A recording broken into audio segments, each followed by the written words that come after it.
The flames licked hungrily at the night sky as Madeline Wilson watched her entire life disappear into ash and smoke. It was 1876 in Yerington, Nevada, a town that had sprung up alongside the silver mines that dotted the Sierra Nevada foothills, and she had lost everything in less than an hour. Her husband's general store, their living quarters above, and 4 years of careful saving had vanished, leaving her trapped behind a wall of fire with lungs burning and hope fading. "Help!" she screamed, but her voice was swallowed by the crackling roar of the inferno. The heat pressed against her skin like a physical weight, driving her further into the corner of what remained of the storeroom. Through the smoke and tears, Madeline could barely make out the silhouette of the back door, her last chance of escape, now blocked by fallen timber. At 24, Madeline wasn't ready to die. Not like this. Not after surviving the long journey west from Boston, not after burying her husband Thomas just 3 months prior when fever had taken him. She clawed at the rough wooden walls, seeking any path to freedom when a tremendous crash shook what remained of the building. "Anyone in here?" The voice was deep, urgent, barely audible over the roar of flames. "Here," she cried out, her voice breaking. "I'm trapped back here." The shadowy figure moved through the flames as if they were nothing but minor inconveniences. A bandana pulled up over the lower half of his face. With powerful arms, he shoved aside the fallen beam that blocked her escape, and without warning, swept her up against his chest. "Hold on," he commanded, and Madeline locked her arms around his neck as he charged back through the gauntlet of fire. The night air hit her smoke-filled lungs like a blessing from heaven itself when they finally burst through the back door and into the alley behind the store. All around them, townspeople had formed a bucket brigade, desperately trying to keep the fire from spreading to neighboring buildings. But Madeline's store was clearly beyond saving. Her rescuer carried her well away from the danger, finally setting her down gently on a crate behind the livery stable. It was only then, as he pulled down the bandana to gulp fresh air, that Madeline saw his face in the flickering light of the distant fire. The right side was handsome enough, strong jaw, straight nose, clear blue eye. But the left side told a different story. Burned scars twisted from his temple down his cheek and neck, disappearing beneath his collar. The damaged skin pulled his left eye slightly downward, giving him a permanent half-grimace. "You're safe now, madam," he said, stepping back quickly, turning the scarred side of his face away from her as if by instinct. "Are you hurt?" Madeline couldn't speak, partly from smoke inhalation, partly from shock at losing everything. Instead, she reached for his hand, squeezing it in desperate gratitude. "Zachary," someone called from the crowd, "we need help over here before the whole block goes." He nodded once to Madeline, before turning to rejoin the firefighting efforts, leaving her to stare after the tall figure of the man who had just saved her life, a scarred stranger, whose name she now knew was Zachary. Morning found Yerington in somber assessment of the damage. 4 buildings had burned to the ground, including Wilson's general store. Madeline sat on a bench outside the church, which had been open to those displaced by the fire. She had nothing but the nightdress she'd been wearing and a woolen blanket someone had draped around her shoulders. "Mrs. Wilson," Sheriff Parker approached, hat in hand. "I'm mighty sorry about your store. Any idea how it started?" Madeline shook her head. "I was asleep.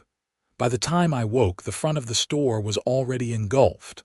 Her voice was raw, each word painful. "Well, Doc Simmons wants to check you over properly, and Mrs. Tanner says you're welcome to stay with them until you figure things out." He paused. "You're lucky Zachary Forrester was passing by when he was. Not many men would charge into a burning building like that." "Forrester," she repeated, committing the full name to memory. "Is he a local?" Sheriff Parker's expression shifted slightly. Has a small ranch about 5 miles east of town. Keeps to himself mostly. Came here about 3 years back. Before she could ask more questions, the sheriff was called away to help coordinate the cleanup efforts. Madeline found herself staring at the smoking ruins of her store, wondering what she would do now. She had a small amount of money in the bank, but nowhere near enough to rebuild. Mrs. Wilson. A deep voice interrupted her thoughts. She turned to find him standing there, her rescuer from the night before. In daylight, Zachary Forrester cut an imposing figure, tall and broad-shouldered in a dusty denim shirt and worn leather vest. His light brown hair was slightly too long, as if he avoided town and its barber when possible. The scars on his face were more pronounced in daylight, a roadmap of pain etched into his skin. "Mr. Forrester," she acknowledged, rising to her feet, "I owe you my life." He looked uncomfortable with her gratitude, shifting his weight from one foot to the other. "Just happened to be in the right place. Brought you these." He extended a bundle wrapped in brown paper. "Figured you might need something to wear besides." He gestured vaguely at her nightdress and blanket. Madeline accepted the package, opening it to find a simple calico dress and some basic necessities. "These aren't yours, surely," she said with a small smile, the first since the fire. That drew a chuckle from him. "No, madam. Ask Mrs. Henderson at the Mercantile to put something together. Said to put it on my account." The kindness of this gesture, on top of his heroism the night before, brought tears to Madeline's eyes. "Thank you. I don't know how to repay such kindness." "No need," he said gruffly, already turning to leave, keeping the scarred side of his face angled away from her. "Glad you're all right, Mrs. Wilson." "Madeline," she corrected him. "Please call me Madeline," he nodded once, still not meeting her eyes. "Zach," he offered in return. Then, as if the brief interaction had exhausted his social reserves, he touched the brim of his hat and strode away toward the livery stable. Madeline watched him go, noticing how people subtly moved aside, their eyes skittering away from his scars. She thought of how he'd walked through fire to save her, a stranger, while others now couldn't even look him in the eye. 2 days later, Madeline stood in the charred remains of her store, picking through the debris in hopes of salvaging anything of value. She had accepted Mrs. Tanner's offer of temporary lodging, but knew she couldn't impose indefinitely. The bank manager had made it clear that rebuilding would require more capital than she had available, especially without a husband to sign for a loan. "Might find some of the metal goods still intact," a voice said from behind her. Madeline turned to see Zach dismounting from his horse, a sturdy chestnut gelding. He tied the animal to a hitching post and approached cautiously, as if unsure of his welcome. "Mr. Forrester." "Zach," she corrected herself. "What brings you to town?" He gestured to a leather satchel on his saddle. "Banking. Thought I'd see how you were faring." Something about his gruff concern warmed her more than the spring sunshine. "As well as can be expected. I'm trying to decide what to do next." He surveyed the ruins with a practiced eye. "Going to rebuild. I don't have the means," she admitted. "And apparently without a husband I'm not considered a sound investment for a loan." Anger flashed briefly across his face. "That's not right. That's the way of things." She shrugged, trying to hide her own frustration. "I have some skills as a seamstress. Mrs. Henderson has offered me work at the Mercantile." Zach seemed to be weighing something in his mind. Finally, he said, "I need help at my ranch. Housekeeper left 2 months ago to get married. Place is, well, it's seen better days. It's not much, but there's a small cabin you could have to yourself. Decent pay." Madeline stared at him, startled by the offer. "You're offering me a position as your housekeeper," he nodded, looking increasingly uncomfortable. "Just until you figure out something better. You'd have your privacy, I'm not." He gestured vaguely to his scarred face. "I know what people think." Understanding dawned on her. "You think I'd be afraid to work for you because of your scars." His silence was answer enough. "Mr. Forrester, Zach, you walked through fire to save my life. I think I can manage to cook your meals without swooning in terror." The words came out more sharply than she intended, and she was surprised to see a corner of his mouth twitch upward. "Fair enough," he conceded. "But people talk." "Your reputation, my reputation, is the least of my concerns right now," she interrupted. "I need a way to support myself while I decide my next steps. If your offer is genuine, I accept." He seemed genuinely surprised by her ready agreement. "I'll come back with the wagon tomorrow morning then." 8 o'clock, I'll be ready." She hesitated, then added, "Thank you." Again. He nodded once more, touched the brim of his hat, and walked back to his horse. Madeline watched him ride away, wondering if she'd made a rash decision. She barely knew this man, and yet she was agreeing to live on his isolated ranch. But something about Zachary Forrester made her feel safe, despite his intimidating appearance. Perhaps it was the way he had risked his own life without hesitation to save hers, or the gentle way he'd set her down once they were clear of danger. Mrs. Tanner was less than enthusiastic about Madeline's decision. A single woman going to live at that man's ranch. "My dear, people will talk." The older woman wrung her hands as Madeline packed her few borrowed belongings the next morning. "Let them," Madeline replied calmly. "I need the work, and Mr. Forrester has been nothing but respectful, but he's so." Mrs. Tanner struggled for a delicate way to express herself. "Well, he's hardly the sort of man a lady associates with. Those terrible scars, and he barely speaks to anyone when he comes to town. Nobody knows anything about him before he came here." "He saved my life," Madeline said simply. "That tells me all I need to know about his character." Mrs. Tanner sighed. "Well, you were always a headstrong girl. Just promise you'll come back to town if anything seems amiss." "I promise," Madeline assured her, though privately she thought the people of Yerington, with their judging eyes and whispering tongues, posed more danger to her peace of mind than the scarred rancher ever would. True to his word, Zach arrived precisely at 8 the next morning, driving a wagon pulled by 2 sturdy draft horses. He helped Madeline load her single carpet bag containing the dress he'd bought her, and a few additional items provided by the charitable ladies of Yerington into the wagon bed. "Not much of a move," she said with forced cheerfulness, nodding at her meager possessions. "Fresh start," he replied simply, offering her a hand up onto the wagon seat. As they left Yerington behind, Madeline felt a curious mixture of trepidation and relief. The town had been her home for 4 years, but without Thomas and the store, it held little for her now beyond memories of what she'd lost. "How long have you had your ranch?" she asked, breaking the silence that had stretched between them. 3 years, Zach replied, keeping his eyes on the road. "Was just rough grazing land when I bought it. Built it up some. Alone, hired hands for the heavy work. Have 2 cowboys who help with the cattle. Miguel and Darnell, good men." He glanced at her. "They have quarters in the barn, won't bother you." "I'm not worried about being bothered," she assured him. "I just want to understand what I'm walking into." He seemed to consider this. Small operation.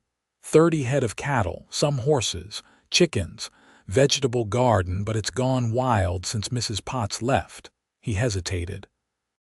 "House isn't fancy, but it's solid. Your cabin was meant for a foreman, but I never hired one. Has its own stove and pump." It was the longest speech she'd heard from him, and Madeline found herself smiling. Sounds like paradise after sleeping in Mrs. Tanner's sewing room. That earned her another glimpse of his rare half-smile, quickly hidden as he turned his attention back to the road. The journey took nearly 2 hours, the wagon following a winding dirt track that gradually climbed into the foothills. Finally, they crested a rise and Zach pulled the horses to a stop. "There it is," he said simply. Below them stretched a small valley, verdant with spring growth. A modest ranch house stood in the center, smoke curling from its chimney.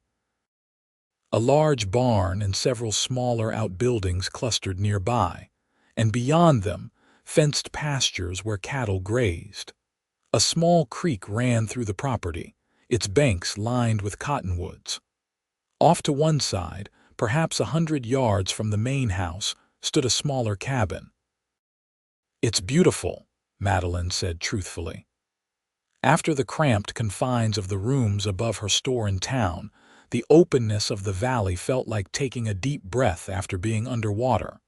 Zach made a non-committal sound, but she could tell her approval pleased him.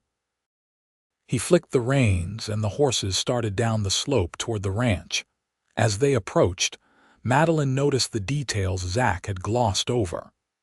The main house needed paint, the garden was indeed overgrown, and the porch steps sagged slightly. But the bones of the place were good, and something about the peaceful valley called to her. 2 men emerged from the barn as the wagon pulled into the yard. One was tall and lean, with dark hair and features that suggested Mexican heritage. The other was shorter, powerfully built, with skin the color of polished mahogany. Both looked curiously at Madeline. "Miguel, Darnell." Zach nodded to each in turn. "This is Mrs. Wilson. She'll be taking over as housekeeper." Both men touched their hat brims respectfully. "Madam," they said in unison. "Mrs. Wilson lost her store in the fire," Zach continued. "She'll be staying in the foreman's cabin." Understanding dawned on their faces. Clearly, news of the fire had reached even this isolated ranch. Miguel stepped forward. "Very sorry about your loss, Senora. If you need anything brought from town, just let me know. I ride in every Saturday for supplies." "Thank you," Madeline said, warmed by his kindness. "I appreciate that." "Best get you settled," Zach said, driving the wagon the short distance to the small cabin. It was a simple structure but well built, with a small covered porch and a window on either side of the door. Inside, Madeline found a single room with a curtained-off sleeping area, a small iron stove, a table with 2 chairs and basic furnishings. Everything was dusty but sound. "It's not much," Zach said, standing awkwardly in the doorway as if reluctant to enter her space. "It's perfect," she assured him, and oddly enough she meant it. The cabin was more than just shelter, it represented independence. Here she could rebuild her life on her own terms. "I'll leave you to get settled," he said. "Come up to the main house when you're ready and I'll show you around." Left alone, Madeline took a moment to simply breathe. The past week had been a whirlwind of loss and change, and this was the first moment she'd had to truly process everything. Tears threatened, but she blinked them away. Thomas wouldn't want her to fall apart. He'd always admired her strength, her practicality. She would honor his memory by surviving, by building something new from the ashes of her old life. With renewed determination, she unpacked her few belongings, washed up using water from the pump outside, and made her way to the main house. The interior confirmed her initial impression. The house was fundamentally sound but neglected. Dust lay thick on every surface, dishes were piled in the sink, and the floor hadn't seen a broom in what looked like months. "Been managing on my own," Zach said defensively when he saw her assessing gaze. "I can see that," she replied, trying not to smile. "Well, this is what you hired me for, isn't it? I'd better get started." For the rest of that day, Madeline threw herself into cleaning the kitchen and preparing a proper meal. By sundown, she had the satisfaction of serving a hot supper to Zach and his 2 cowboys, who ate as if they hadn't seen a home-cooked meal in months, which, she suspected, they hadn't. "This is real fine, Mrs.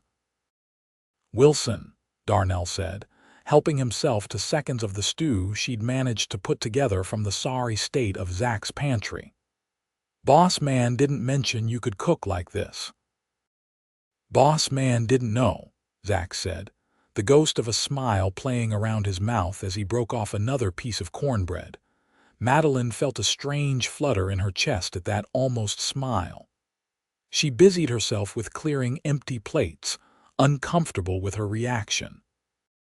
She was a widow of only 3 months, after all, and Zach was her employer. Whatever this strange awareness was, it had no place in their arrangement. "I've made a list of supplies we need from town," she said briskly. "The pantry is woefully understocked. Give it to Miguel," Zach replied. "He can get what we need on Saturday." As the men returned to work, Madeline finished cleaning the kitchen, then made her way back to her cabin in the fading light. The valley was peaceful, the only sounds the distant lowing of cattle and the whisper of wind through the cottonwoods. For the first time since the fire, she felt a sense of peace settle over her. That night, she slept better than she had since Thomas's death. The days fell into a rhythm. Madeline rose early, prepared breakfast for the men, spent her days cleaning and organizing the long-neglected house. Tending to the garden she was gradually reclaiming from weeds and preparing meals. Zach and his cowboys worked from dawn to dusk, managing the small herd, mending fences, and handling the 1,000 tasks required to keep a ranch running. She learned more about her employer through observation than conversation. Zach was a man of few words but constant motion.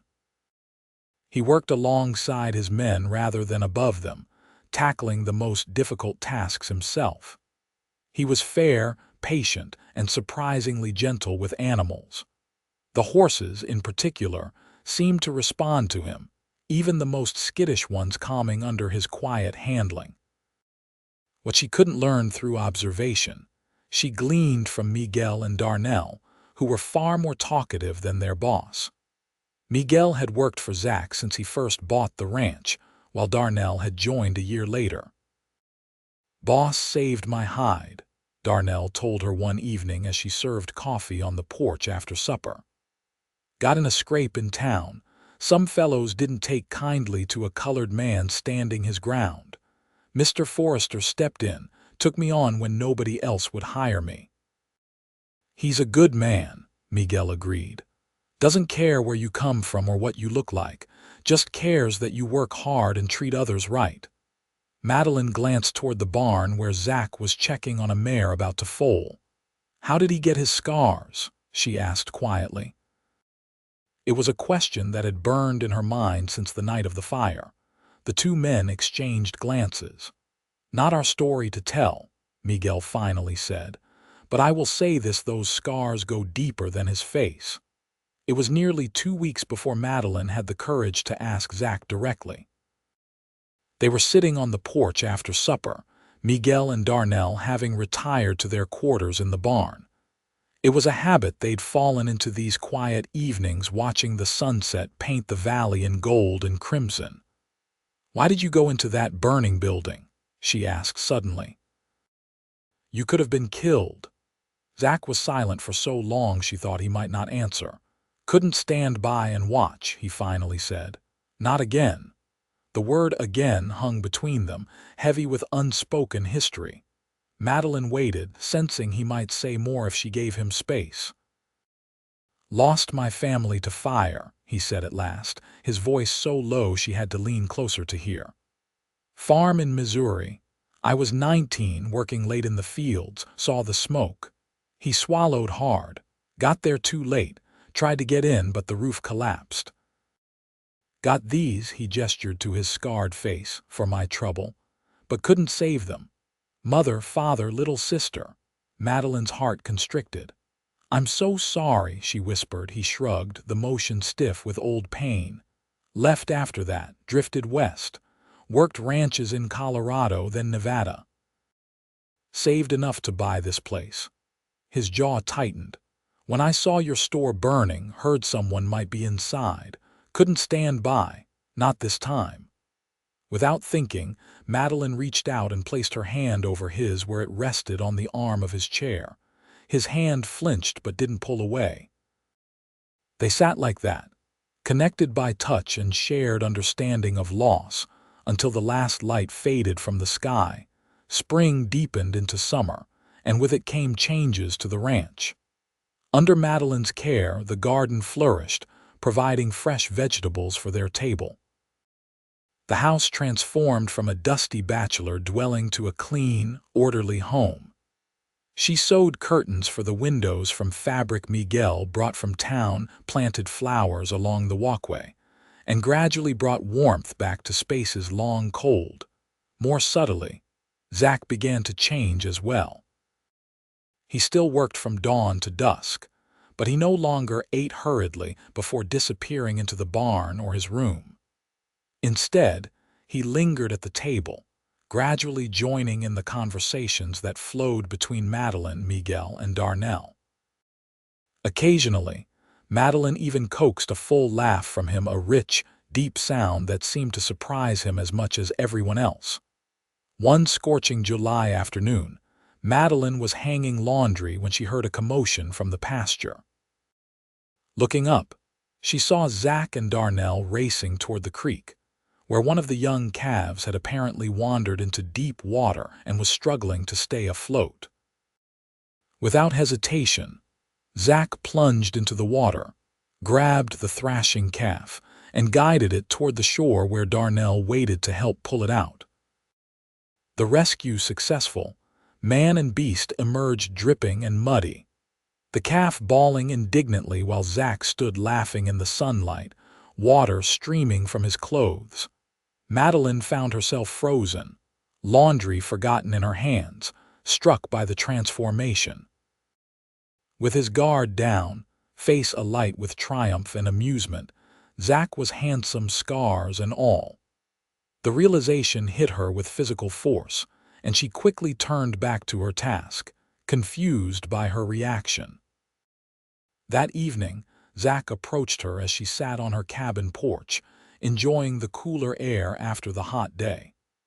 "Got a letter from the bank today," he said without preamble.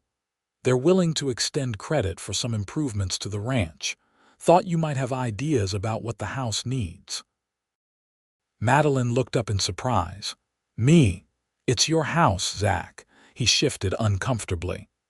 "You're the one who's made it into a home again. Figured you'd know best what it needs." Something warm unfurled in her chest at his words. "Well, the roof over the kitchen leaks when it rains hard. And the back porch steps are rotting." Zach nodded, making mental notes. "What about inside? Anything you want changed there?" The question carried weight beyond simple renovations. Madeline chose her words carefully. "It's a good house with good bones. Just needs someone to care for it properly." His eyes, one clear blue, one pulled slightly by scarring, held hers for a long moment. "It has that now," he said quietly.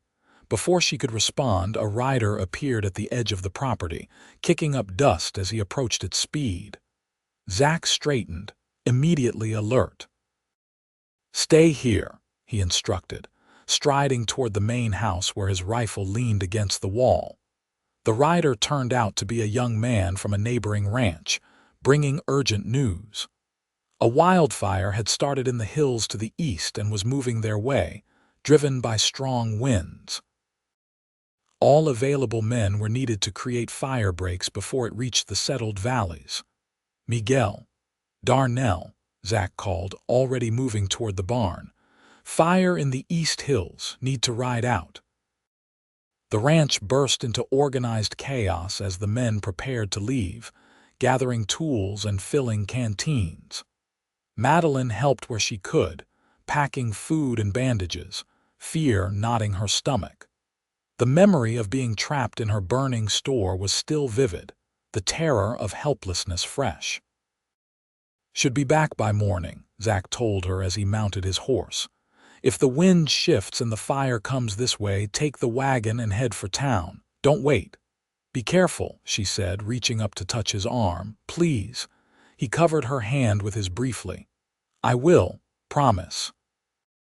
Then he was gone, riding hard with Miguel and Darnell toward the ominous orange glow just visible above the eastern ridgeline.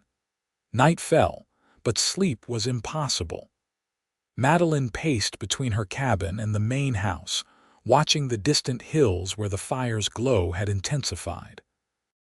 From time to time, she checked that the wagon was ready, hitched to the 2 draft horses Zach had left behind. But leaving felt like abandonment, and something in her rebelled against the idea of fleeing while Zach faced fire once again. Near midnight, the wind shifted, bringing the acrid scent of smoke more strongly into the valley. Madeline stood on the porch, heart pounding, trying to gauge the threat. The fire seemed closer, its glow reflected in the windows of the house. How far had the men gotten with the fire break? Were they safe? Dawn brought no relief. The smoke had thickened and ash drifted down like gray snow. Madeline had just decided she couldn't wait any longer when she heard hoofbeats. Rushing to the yard, she saw 3 riders emerging from the smoke-hazed morning. Zach dismounted stiffly, his face gray with exhaustion beneath a layer of soot. Miguel and Darnell looked no better. "Fires contained on the eastern edge," Zach reported, accepting the water Madeline handed him. "Burned itself out against the rocky ridge once we got the firebreak established. Should be safe now." "You're hurt," Madeline said sharply, noticing how he favored his left arm. "Just a burn," he dismissed. "Ember caught my sleeve." But when she insisted on examining it, the just a burn proved to be a painful-looking injury that ran from wrist to elbow. "This needs tending," she said firmly. Inside now. Too exhausted to argue, Zach followed her into the house where she sat him at the kitchen table and began carefully cutting away his charred sleeve. "Been a while since a pretty woman fussed over me," he said, attempting humor despite his obvious pain. "I'm not fussing. I'm preventing infection," she replied, but felt heat rise to her cheeks nonetheless. The burn was angry and blistered, but thankfully not too deep. Madeline cleaned it gently, applied salve, and wrapped it in clean bandages. Throughout her ministrations, Zach remained silent, watching her face with an intensity that made her hands tremble slightly. "Thank you," he said when she finished. "For staying, for caring." "Of course I stayed," she replied, busying herself with putting away the medical supplies to avoid his gaze. "This is my home too now." The words slipped out before she could consider them, and she froze, suddenly aware of how they might sound. But when she finally met his eyes, what she saw there made her breath catch hope, vulnerability, and something deeper she wasn't ready to name. "Yes," he agreed softly. "It is." The days following the fire marked a subtle shift between them. Zach's injury meant he needed help with certain tasks, forcing him to accept Madeline's assistance with things he would normally have handled alone. The forced proximity broke down barriers that had remained despite their growing companionship.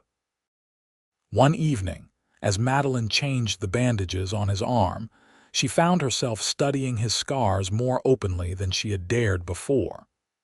They covered the left side of his face, pulling his features into a permanent asymmetry. But rather than repelling her, as he clearly expected them to, she found herself curious about the man who had survived such trauma and emerged with his capacity for kindness intact. "Does it still hurt?" she asked softly. "The old burns, I mean." Zach seemed startled by the direct question. "Sometimes, in winter mostly, or when a storm's coming," he hesitated. "Worse than the pain is how people look at me, or don't look at me." "I'm looking at you," Madeline said, meeting his gaze steadily. "I see a brave man who has endured more than most could imagine. A man who walks into fire to save others, despite knowing better than anyone what fire can take. Something raw and vulnerable flickered across his face. "Madeline, I should check on the biscuits," she interrupted, suddenly afraid of what might be said if they continued.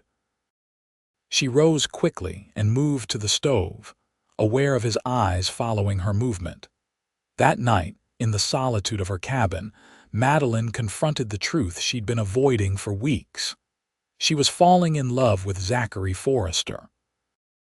It had happened so gradually, she couldn't pinpoint when admiration and gratitude had deepened into something more profound. All she knew was that the thought of eventually leaving the ranch, of not seeing him every day, caused an ache in her chest she couldn't ignore. But was such feeling appropriate? Thomas had been dead less than 6 months, and Zach had given no clear indication that he felt anything beyond friendship and perhaps protection toward her. His kindness might simply be his nature, not a sign of deeper affection. Late August brought the hottest days of summer, the heat shimmering above the fields and driving everyone to seek shade whenever possible. Madeline had taken to doing her mending on the cabin porch in the afternoons, where a slight breeze offered some relief from the stifling temperatures. She was thus engaged when Zach approached, leading his horse. He had ridden into town that morning on business and returned earlier than expected. "Thought you'd want to see this," he said, pulling a newspaper from his saddlebag. "Sheriff Parker asked me to bring it to you." The Yerington Gazette's front page featured a story about the rebuilding of the town's business district following the fire. To her surprise, there was a paragraph specifically about Wilson's General Store, noting that local businessman Howard Prescott had purchased the lot and planned to build a new, larger store. "Prescott bought my land," Madeline said, unsure how to feel about this final severing of ties to her old life. "Sheriff said Prescott's been trying to contact you, wants to pay you for the lot." Zach hesitated.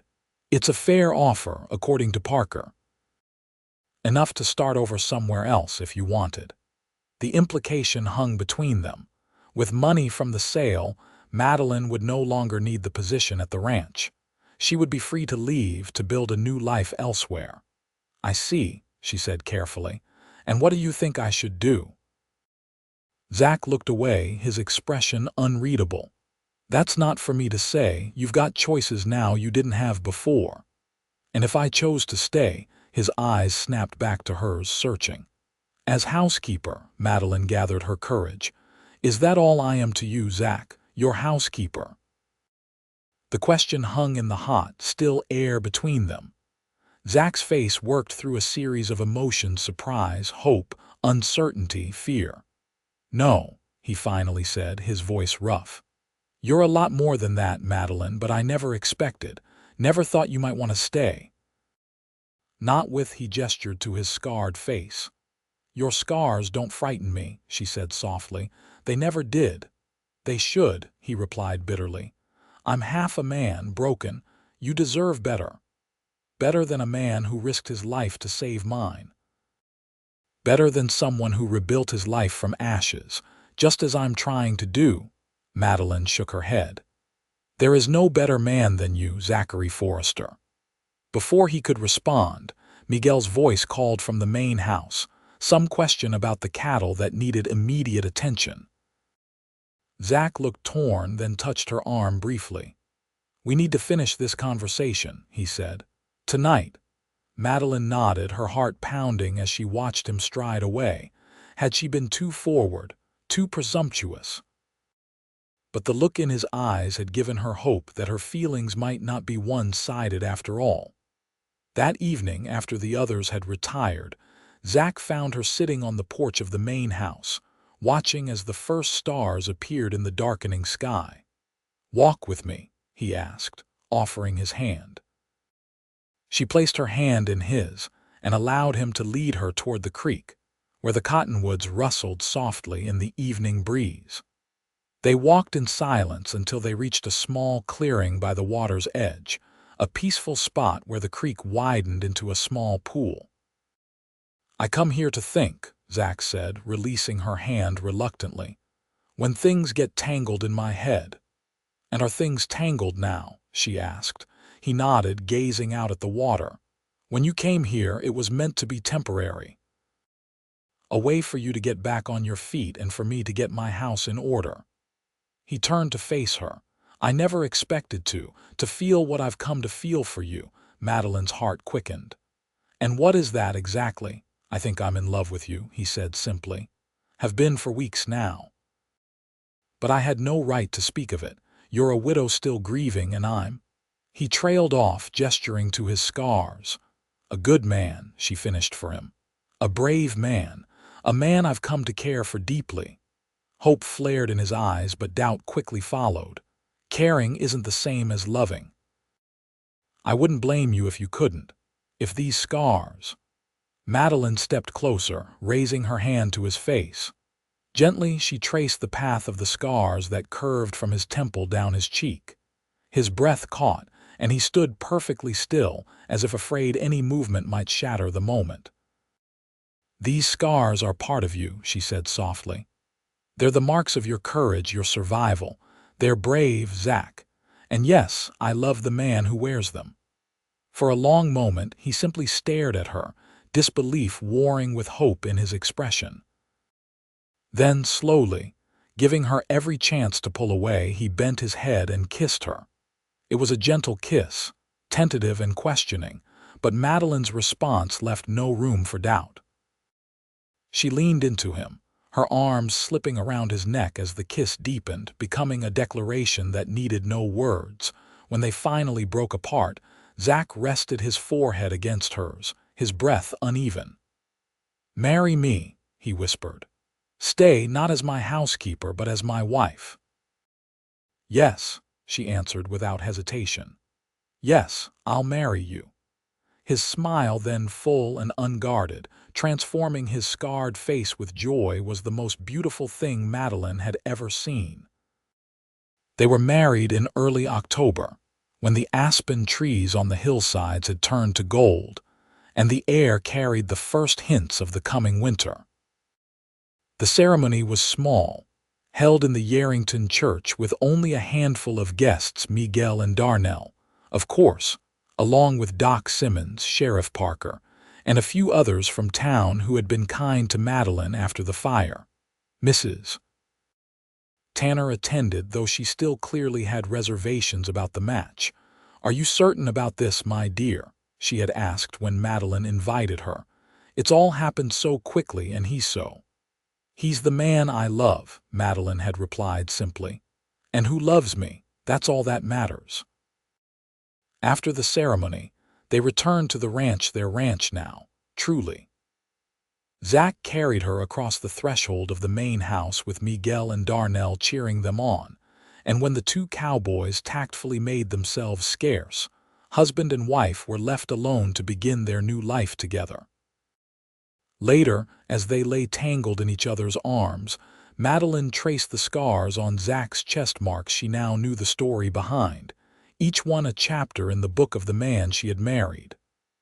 "When I was trapped in that fire," she said softly, "I thought my life was ending. I never imagined it was actually beginning."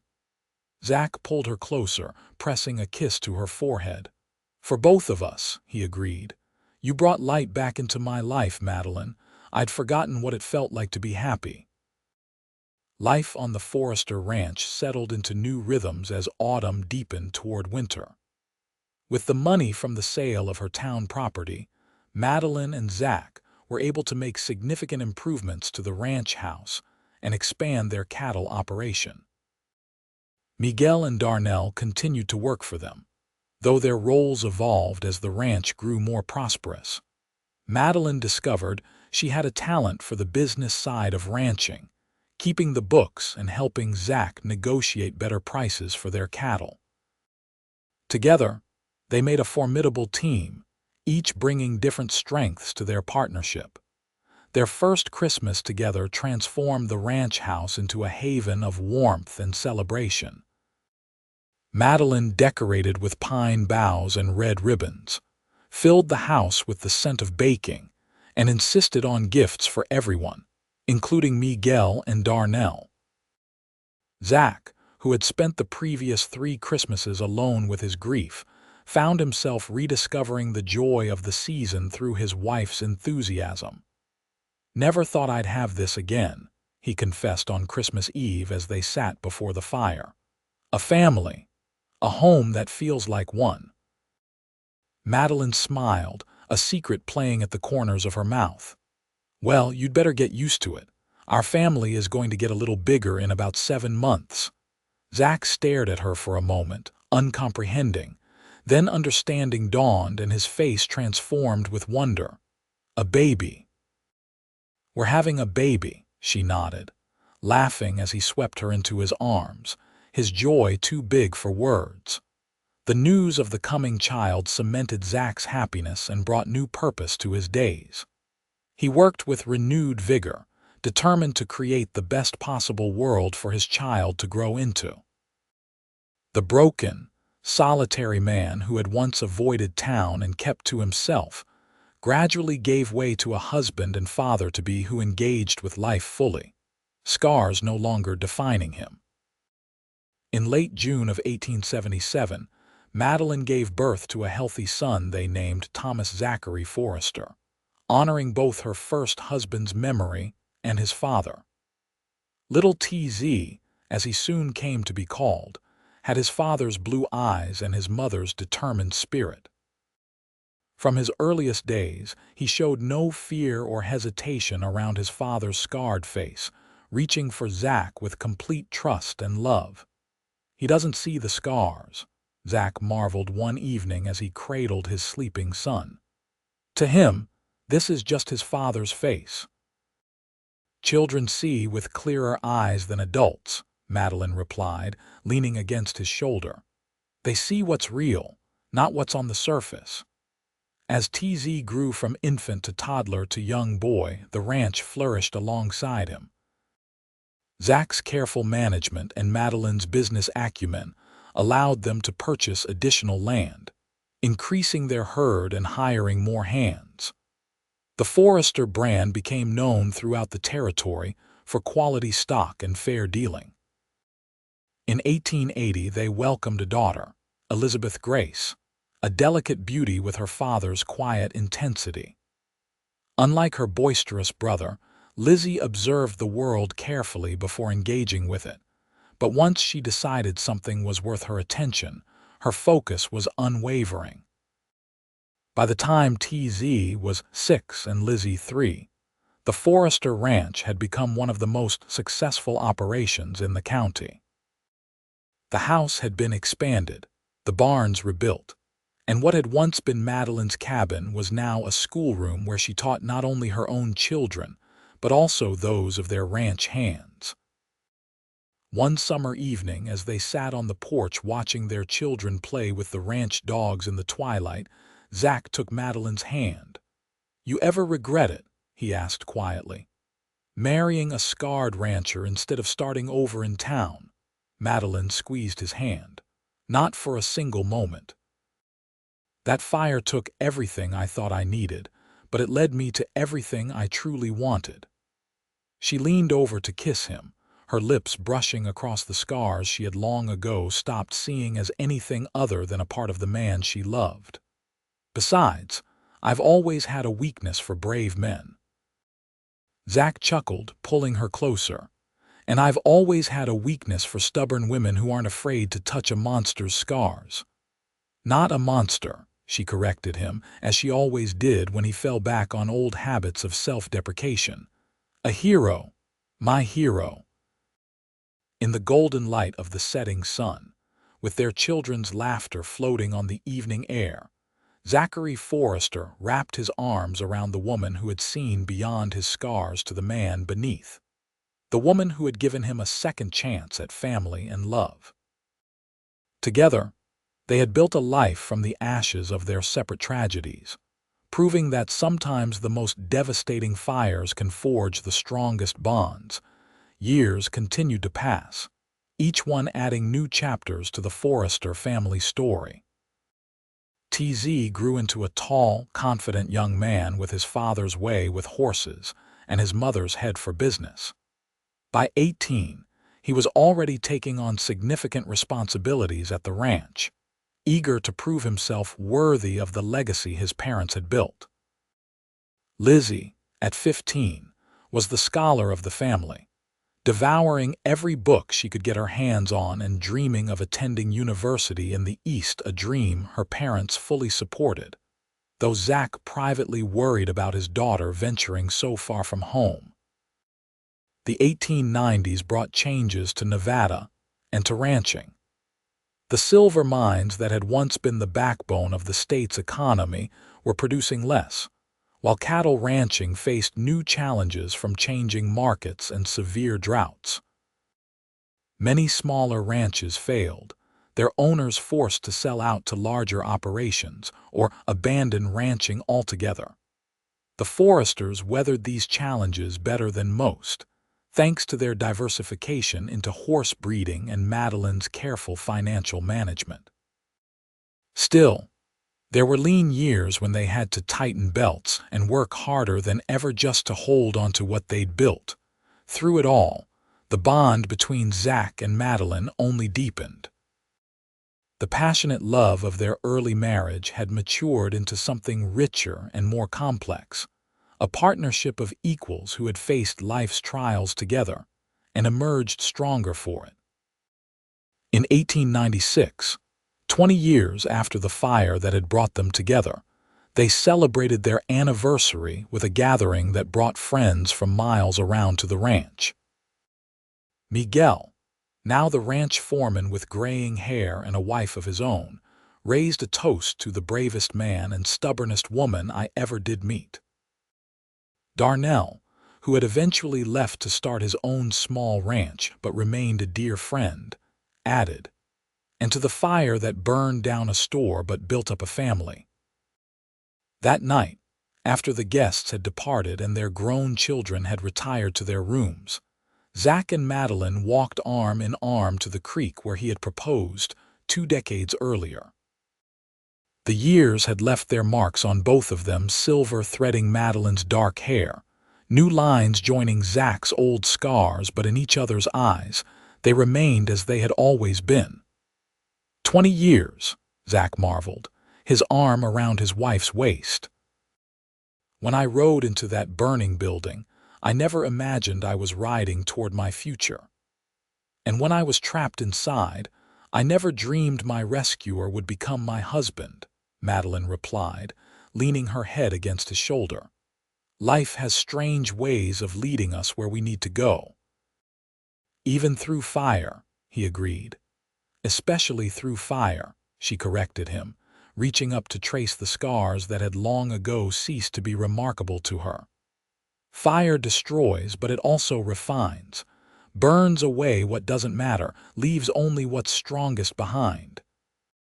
Zach caught her hand and pressed a kiss to her palm.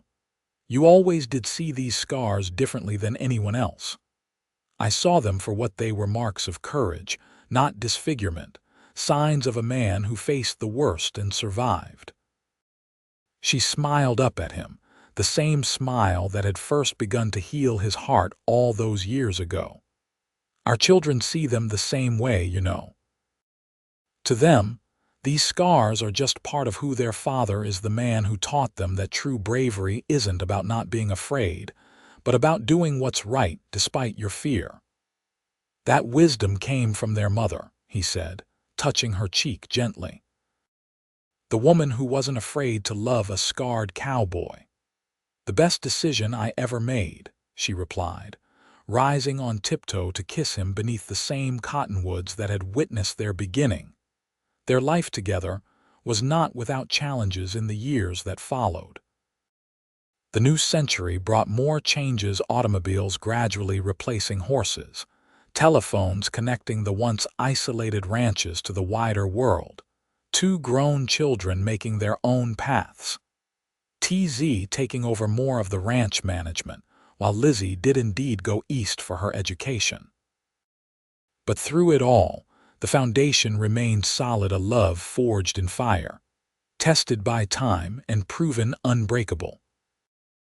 The ranch house that had once been a lonely bachelor's neglected dwelling became the heart of an extended family as TZ married and brought his wife home.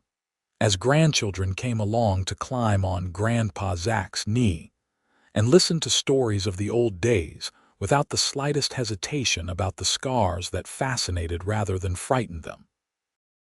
In 1916, at the age of 68, Zachary Forrester passed away peacefully in the home he had built and the bed he shared with Madeline for 40 years.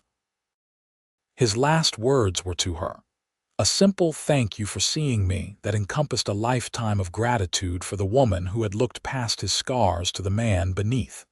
Madeline lived another 8 years, remaining active in the ranch operations and the raising of her grandchildren until the end.